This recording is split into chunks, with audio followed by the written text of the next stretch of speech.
बिस्मिल्लाहिर्रहमानिर्रहीम, अस्सलाम वालेकुम। मैं हूं दिशान अहमद सिद्दीकी। आप देख रहे हैं सबसे पहले पाकिस्तान। ईरानी सदर इब्राहिम रईसी का दौरा पाकिस्तान और इब्राहिम रईसी की इमरान खान से जेल में मुलाकात, इसमें कितनी हकीकत है ये बात भी मैं आपसे आज शेयर करूँगा।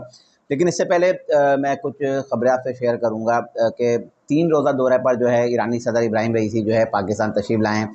उनको जो है वज़ीर-ए-आज़म हाउस में गार्ड ऑफ ऑनर पेश किया गया। उन्होंने सदर पाकिस्तान से भी मुलाकात की, इसके अलावा उन्होंने आर्मी चीफ से भी मुलाकात की और बड़ी अच्छी खबर लेकर निकले जब वो अब ईरान से पाकिस्तान आ रहे थे। तो तेहरान में उन्होंने मीडिया कॉन्फ्रेंस की थी और मीडिया से गुफ्तगू करते हुए उन्होंने कहा था कि मैं पाकिस्तान जा रहा हूँ और पाकिस्तान हमारा जो है ब्रदर मुल्क है और इंशाल्लाह पाकिस्तान के दौरे के बाद जो है पाकिस्तान में बाहमी तिजारत का हजम जो है हम 10 अरब डॉलर तक लेकर जाएँगे। एक अच्छी खबर लेकर वो पाकिस्तान आए और 3 रोज़ा दौरे पर थे, जिसमें उन्होंने बताया कि पाकिस्तान से जो है हम मज़ीद जो ताल्लुकात में बेहतरी लेकर आएँगे। इसके अलावा तिजारत, तवानाई, ज़राअत और ख़ास तौर पर अवामी राब्तों में जो है हम एक खुशगवार माहौल पैदा करेंगे।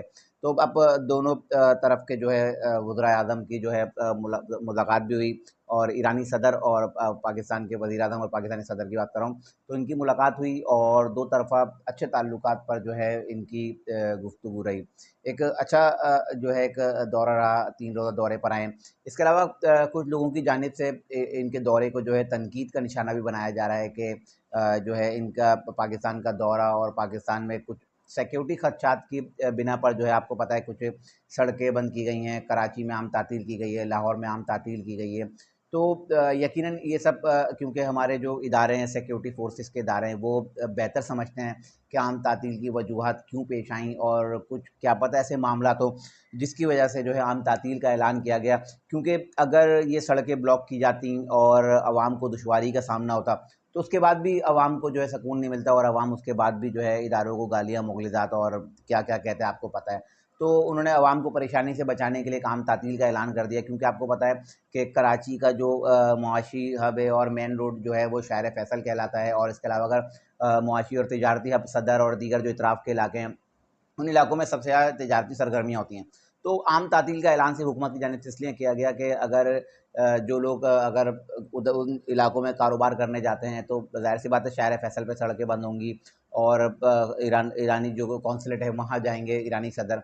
तो उन जगहों को जो है ब्लॉक किया जाएगा तो आवाम को परेशानी से बचाने के लिए जो उन्होंने आम तातील का ऐलान किया था। अब ईरानी सदर की जैसे ही जब पाकिस्तानी आमद की जब हुई थी और वो पाकिस्तान पहुँचे थे, तो उनके आते ही जो स्टॉक एक्सचेंज में तेज़ी आई थी और उसके बाद शरह सूद में जो है एकदम कमी की गई है और उसके बाद सऊदी अरब की सरमायाकारी। तो इन तमाम चीज़ों के बाद जो स्टॉक एक्सचेंज में तेज़ी आना शुरू हुई और पाकिस्तान की मईशत को एक अच्छा साइन मिला कि पाकिस्तानी मईशत जो है दुरुस्त सिमत में आएगी और इंशाल्लाह देखिएगा आप जिस तरह अभी सऊदी सरमायाकारी आई, अब ईरान आया है, ईरानी सरमायाकारी आएगी तो इंशाल्लाह पाकिस्तान माशी तौर पर जो है अब बेहतरी इसमें बेहतरी आना शुरू हो जाएगी। इसके अलावा अगर मैं बात करूँ आम इंतखाबात का, आपको पता है पाकिस्तान तहरीक-ए-इंसाफ के बयानी आपको पता है, लेकिन अब ज़िमनी इलेक्शन हुए और ज़िमनी इलेक्शन में पाकिस्तान तहरीक-ए-इंसाफ को हुई है बदतरीन शिकस्त। क्योंकि पाकिस्तान तहरीक-ए-इंसाफ का बयानिया था इलेक्शन से 1 दिन पहले कि बुशरा बीबी को ज़हर दिया जा रहा है, इमरान खान साहब को मारा है। दूसरी तरफ इमरान खान साहब जेल में जब मीडिया से गुफ्तगू करते थे, वो कहते थे कि बुशरा बीबी को जो है मारा जा रहा है और उनको ज़हर दिया जा रहा है, उनका चेकअप क्यों नहीं कराया जा रहा? उनको अगर कुछ हुआ था, इसके ज़िम्मेदार जो है आर्मी चीफ आसिम मुनीर साहब होंगे, डीजी आईएसआई पे भी उन्होंने इल्ज़ामात लगाए। तो अब जो है बुशरा बीबी के जो डॉक्टर हैं, उनके शौकत खानम के, उनकी ही मौजूदगी में उनके जो है तमाम टेस्ट कराए गए। उनकी ईसीजी, अल्ट्रासाउंड, इको और दीगर जो दिल के जो टेस्ट वगैरह उनके करा दिए गए। तो वो तमाम जो टेस्ट हैं उनके क्लियर आए और उसके बाद उन्होंने ब्लड टेस्ट और यूरिन टेस्ट नहीं दिया क्योंकि इन्हीं 2 चीज़ों से साबित होता है ना कि आया आपको ज़हर दिया गया है या नहीं दिया गया। तो उन्होंने यूरिन और ब्लड टेस्ट देने से उन्होंने इनकार कर दिया क्योंकि इसके बाद तमाम चीज़ें आ जाती सामने कि भाई जो ज़हर का जो एक बयानिया दिया गया है वो सारा झूठा है।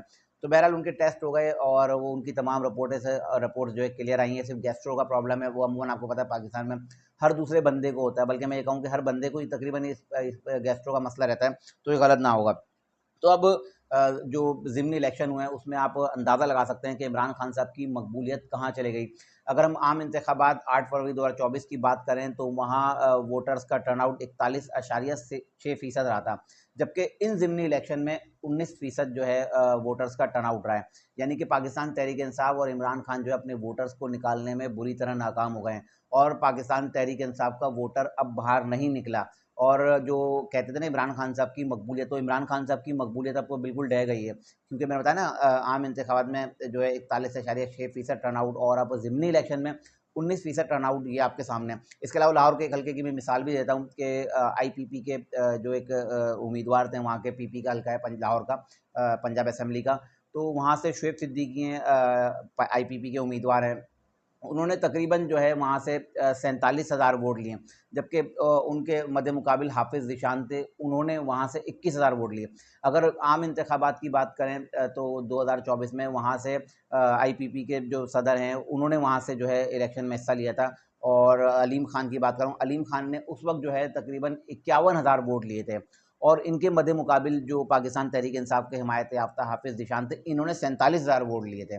अब आप खुद अंदाज़ा लगा लें कि अब जो आईपीपी के उम्मीदवार हैं, इस्तेहकाम पाकिस्तान पार्टी के जो उम्मीदवार हैं, उन्होंने जो है 47,000 वोट लिए, और पाकिस्तान तहरीक इंसाफ के हाफिज़ ज़ीशान ने इस मरतबा 21,000 वोट लिए। तो आप इससे अंदाज़ा लगा लें कि पाकिस्तान तहरीक इंसाफ का वोटर और वोट अब कम हो गया, क्योंकि जो इन्होंने एक बयानिया बनाया था ना, क्योंकि सारा वोट उस वक्त पड़ा था आम इंतखाबात में कि इमरान खान साहब को बाहर निकालना चाहिए। इनका उस वक्त नारा था कि आपने वोट देना है, तब्दीली लाना है, इमरान खान साहब को जेल से बाहर निकालना है। तो अब इनका जो नारा है वो बिल्कुल ढह गया है, और पाकिस्तान तहरीक इंसाफ बिल्कुल माइनस हो गई है। और बल्कि मैं अगर ये कहूँ कि बहुत से लोग जो ये कह रहे थे ना कि मिन्नतें तरले कर रही है इस्टेब्लिशमेंट इमरान खान की, क्योंकि मैंने एक दिन पहले ही व्लॉग किया हामिद मीर की, मैंने उसमें बात भी की थी कि हामिद मीर साहब कह रहे हैं कि मिन्नतें तरले कर रहे हैं। तो अगर मिन्नतें तरले कर रहे होते तो ये आपके सामने रिजल्ट आपके सामने है। पंजाब असेंबली की 12 में से 11 नशिस्तें पाकिस्तान मुस्लिम लीग नून ने ली हैं। अगर इस्टेब्लिशमेंट मिन्नतें तरले कर रही होती तो वो तो फिर इनको मौका देती। और तो बहरहाल अब ये आपके सामने है कि पाकिस्तान तहरीक इंसाफ का बयानिया बिल्कुल धबड़दूस हो गया है। और दूसरी एक अच्छी खबर जो कह रहे थे ना मियां नवाज साहब जो माइनस हो गए हैं सियासत से, और पाकिस्तान मुस्लिम लीग नून में इख्तलाफात हैं, तो उनके लिए भी एक बुरी खबर है, जो एंटी नवाज लीग है उनके लिए, कि मियां नवाज साहब जो है 5 रोज़ा दौरे पे जो है चीन चले गए हैं, और चीन जाके वो जो पाकिस्तान में जो वो सरमायाकारी करेंगे, उस हवाले से उनकी कुछ मुलाकातें, कुछ उनके उन्होंने टेस्ट भी कराने हैं। और लाहौर में सॉरी पंजाब में कुछ वो सरमायाकारी कर रहे हैं, चीनी जो कारोबारी वहाँ के लोग हैं, बिजनेसमैन हैं। अब मियाँ साहब चीन गए हैं, और चीन में जो है मज़ीद सरमायाकारी जो पंजाब के लिए और पाकिस्तान के लिए लेकर आएँगे। तो अगर ये मियाँ नवाज साहब अगर माइनस होते और पाकिस्तान मुस्लिम लीग नून अगर 2 टुकड़े होती, तो मियाँ नवाज साहब 5 रोज़ा दौरे पर चीन नहीं जाते। अब वो चीन गए हैं, और चीन से जो है मज़ीद सरमायाकारी पाकिस्तान लेके आएँगे, और इंशाल्लाह पाकिस्तान के जो माशी हालात जो हैं वो इंशाल्लाह दुरुस्त सिमत में आना शुरू हो जाएँगे। इसके अलावा एक खबर जो ईरानी सदर की जो है इमरान खान साहब से मुलाकात, और वो इमरान खान साहब की हालत देखकर आप दीदा हो गए, और उन्होंने फ़ौरी तौर पर जो है इमरान खान साहब की रिहाई का मुतालबा कर दिया। अब ये सूरत हाल कहाँ से पैदा हुई? ये सूरत हाल पैदा हुई, आपको पता है पाकिस्तान तहरीक इंसाफ के लोग तो झूठी खबरें फैलाने में एक्सपर्ट है ना। पाकिस्तान तहरीक इंसाफ की फलक जावेद हैं, जो सनम जावेद की बहन भी हैं, इन्होंने एक ट्वीट किया, आप देख सकते हैं मेरे पीछे ट्वीट चल रहा है। तो इस ट्वीट में इन्होंने बताया कि ईरानी सदर की इमरान खान से जेल में मुलाकात, वो इमरान खान की हालत देखकर आपदीदा हुआ, और उन्होंने फ़ौरी तौर पर पाकिस्तानी हुकूमत से इमरान खान की रिहाई का मुतालबा कर दिया। तो अब आपको पता है पाकिस्तान तहरीक इंसाफ के लोग जब ट्वीट करते हैं, तो रीट्वीट तेज़ी से होना शुरू हो जाता है ना, तो झूठी खबर जो मन घड़त खबर होती है। तो इसके अलावा अहमद हसन बाबा हैं, उन्होंने भी इनके ट्वीट को रीट्वीट किया, और वो रीट्वीट होते-होते आपको पता है फिर बात निकली, और जब फैली तो आपको पता है फिर जब तेज़ी से फैली तो फिर इदारे भी हरकत में आए, हुकूमत भी हरकत में आई। खुद पाकिस्तान तहरीक इंसाफ के लोग जो है हैरान और परेशान रह गए कि ये खबर आई कहाँ से, कहाँ से ट्वीट हो रहे हैं। अगर हम बात करें उमर अयूब की और बैरिस्टर गौहर खान जो चेयरमैन है पाकिस्तान तहरीक इंसाफ की, उन्होंने खुद मजम्मत की, उन्होंने कहा ये कैसे अजीब-अजीब ट्वीट हो रहे हैं जिसमें ना कोई सदाकत ना सच्चाई। तो जब ये फ़ौरन से तनकीद का सामना हुआ, तो फलक जावेद साहब ने फ़ौरी तौर पर वो ट्वीट जो है डिलीट कर दिया। लेकिन जो अहमद हसन बाबा हैं उन्होंने इस ट्वीट को डिलीट नहीं किया, और ये ट्वीट जो है उनके जो है ट्विटर पे अब भी जो है मौजूद है। तो ये है पाकिस्तान तहरीक इंसाफ के लोगों का झूठा बयानिया। तो अब आप इस ट्वीट से अंदाज़ा लगा सकते हैं, जो मैं अक्सर हमेशा अपनी खबरों में कहता हूँ ना, कि ये झूठ कहते हैं कि इन्होंने तो आर्मी सॉरी अमेरिकन एम्बेसडर को भी इन्होंने कहा था कि अमेरिकी एम्बेसडर जो है इमरान खान से मिले, और इमरान खान की रिहाई के लिए वो तकदो कर रहे हैं। इसके अलावा बहुत सारी खबरें इन्होंने, एक दफ़ा सऊदी सफ़ीर के भी अगवा की इन्होंने खबरें चला दी थी। तो मतलब इस तरह की मनगढ़ंत खबरें जो है पाकिस्तान तहरीक इंसाफ के लोग ही चला सकते हैं। तो इस ट्वीट से आप अंदाज़ा लगा सकते हैं कि जितनी भी खबरें पाकिस्तान तहरीक इंसाफ के सोशल मीडिया चलती हैं, वो टोटल झूठी और मनगढ़ंत होती हैं। और अब आप देख लें कि इतनी बड़ी खबर कि ईरानी सदर इमरान खान से मिले और आपदीदा हुआ, और उन्होंने रिहाई का मुतालबा भी कर दिया।